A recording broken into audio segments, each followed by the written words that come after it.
పక్క సంక్షేమం కోసం ఇబ్బంది పడుతున్నారు, ఒక పక్క రైతులు ఇబ్బంది పడుతున్నారు. గతంలో రైతులకు ఇచ్చినటువంటి మద్దతు ధరలు ఏ విధంగా ఉండేవి, పత్తికి కావచ్చు, మిర్చికి కావచ్చు, కందులకు కావచ్చు.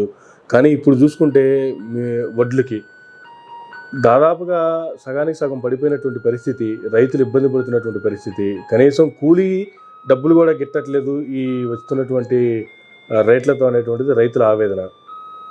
ఖచ్చితంగానండి. ఎందుకంటే ఈ రైతుల గోస ఎవ్వరూ తీర్చలేకపోతున్నారు. ఎందుకంటే ఇన్ని ప్రభుత్వాలు మారుతున్నాయి.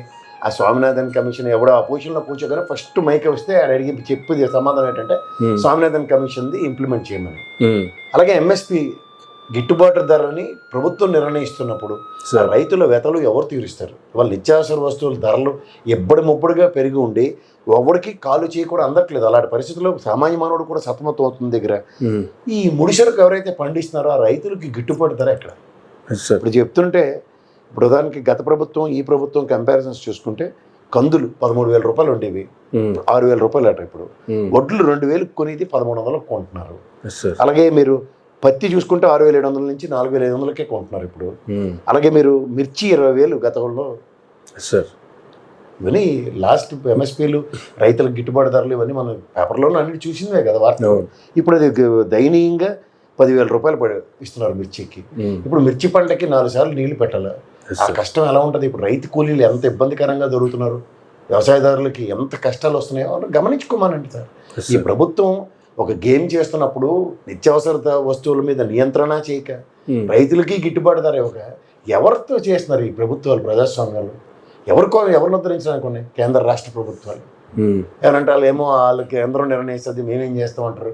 వీళ్ళని చేసి పనులేమో ఆ గోతాలకు ఎవరు రైస్ మిల్లర్ల దగ్గర చేస్తున్న వాళ్ళ దీన్ని నియంత్రణ అని నాదెండ్ల మనోహర్ గారు మొదలెట్టారు. దాని కంటిన్యూషన్, దాని సక్సెస్ నేరేషన్ చూస్తే ఇవి ఖచ్చితంగా ఇదే పద్ధతి కనుక ఇంకో 2 నెలలు కలిగితే జరిగితే మళ్ళీ రైతుల ఆత్మహత్యల కథలు వినాలి సార్.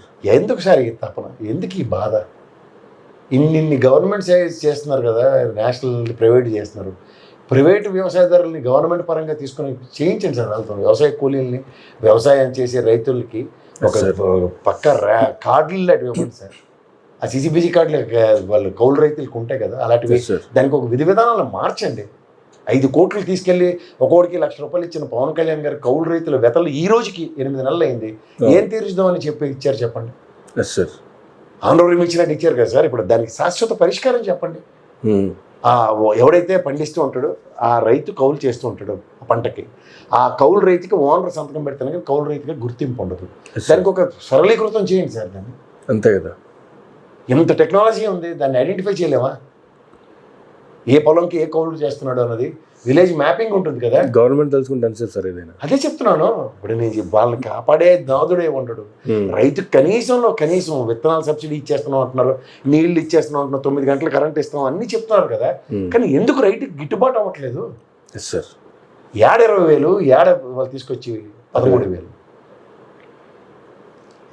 చాలా బాధాకరంగా ఉంది సార్. అసలు వాళ్ళ గురించి తలుచుకుంటేనే ఈ అన్నం తింటున్నాం మనం, అన్నం ఒరగట్లేదు ఎవరికి సార్. కానీ పైకి నటిస్తున్నాం అందరం. నేనైతే నిజంగా చెప్తున్నా, బాధాతత్వ హృదయంతోనే చెప్తున్నా, రైతుల గోసని పట్టించుకోండి.